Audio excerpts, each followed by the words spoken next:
Hello students, welcome to our channel concept point by Uma sir. आज मैं आपको बताने जा रहा हूं कि किसी भी ट्रिग्नोमेट्रिक फंक्शंस आइडेंटिटी के हेल्प से आप किसी भी ट्रिग्नोमेट्रिक फंक्शन को इंटीग्रेट आप कैसे करोगे यूजिंग ट्रिग्नोमेट्रिक आइडेंटिटी। जैसे देखो, आप यहाँ पर लिखा गया है integration of sine cube 2x plus 1 dx लिखा गया है। तो देखो, जब भी ट्रिग्नोमेट्रिक वाला अगर क्वेश्चंस आते हैं तब आपको इसे सिंपल फॉर्म में लिखना है, मतलब इंटीग्रेबल फॉर्म में कन्वर्ट कर देना है, so that it can be integrated very easily. ठीक है ना। तो कैसे आप इसे इंटीग्रेबल फॉर्म में कन्वर्ट करोगे, इसके लिए हम लोग फॉर्मूला एक जानते हैं कि साइन 3a इक्वल टू लिखा जाता है बच्चों 3 साइन ए माइनस लिखा जाता है 4 साइन क्यूब ए। मतलब यहां से अगर बात किया जाए तब आप लिख सकते हो 4 sine cube A, 4 sine cube A equal to लिखे जा सकते हैं 3 sine A minus sine 3a। मतलब यहां से आप लिख सकते हो sine cube A equal to, है ना, लिखा जा सकता है यहां से 1 बाई, एक्चुअली में चलो आप यहां से लिख सकते हो 1/4 into 3 sine A minus sine 3a। So we will use this relation here. ठीक है, चलिए अब इस फॉर्मूले को यहाँ पे यूज किया जाए तब आप लिखोगे क्या, यहाँ से लिखे जा सकते हैं इंटीग्रेशन ऑफ 1/4 इंटू, है ना, आप लिखो 3 साइन ए, मतलब 3 साइन ए करने का मतलब कौन सा आ गया 2x plus 1 minus sine 3a।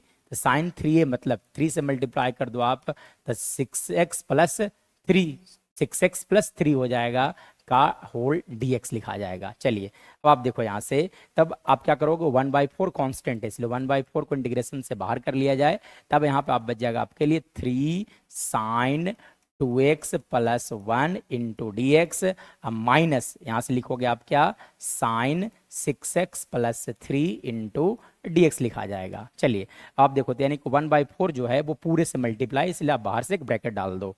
चलिए अब इसके बाद देखिएगा इंटीग्रेशन किया जाए। तो देखो, हम लोग जानते हैं कि जब भी कोई कांस्टेंट होता है तो कांस्टेंट इंटीग्रेशन से बाहर आ जाता है, तो 1/4 को आप बाहर कर लो, साथ साथ ब्रैकेट आ जाएगा, और 3 को आप बाहर कर लो इंटीग्रेशन से, यानी कि हमारे पास रह गया, है ना, sign 2x plus 1 dx minus, चलो आप यहां से लिख सकते हो साइन 6x प्लस 3 dx लिखे जा सकते हैं। ठीक है ना, विथ 1/4 मल्टीप्लाई। चलिए इसके बाद देखिएगा, तो हम लोग जानते हैं कि integration of sine X with respect to X लिखा जाता है बच्चों माइनस कॉस एक्स, लेकिन कब, जब x का dc बगल में dx साथ मल्टीप्लाई होगा तब। लेकिन अगर मान लीजिए कुछ इस तरह से लिखा जाता है बच्चों, लिखा जाता साइन 2x प्लस 1 dx। चलो आप देखो, तो 2x का dc, 2x प्लस 1 का dc, 2x प्लस 1 का dc dx का साथ मल्टीप्लाई होना चाहिए। क्या 2x प्लस 1 का डिफरेंशिएशन dx साथ मल्टीप्लाई में है? तो नहीं, क्योंकि 2x प्लस 1 का डिफरेंशिएशन होता है 2।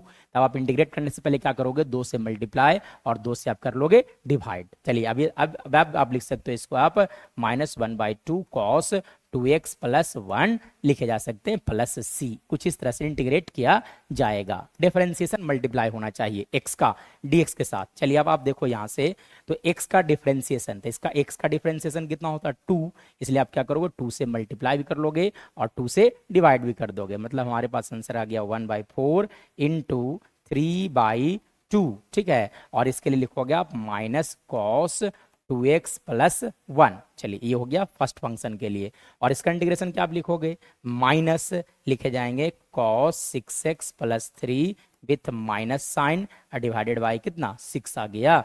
चलिए यानी कि अब आप 1/4 से दोनों में मल्टीप्लाई कर भी सकते हो या न भी कर सकते हो, आपकी मर्जी। तो 1/4 से आप मल्टीप्लाई कर लो तो आ गया -3/8 इंटू कॉस 2x प्लस 1, और यहाँ से माइनस माइनस प्लस, तो cos 6x plus 3 divided by 24 plus c। So this is our right answer.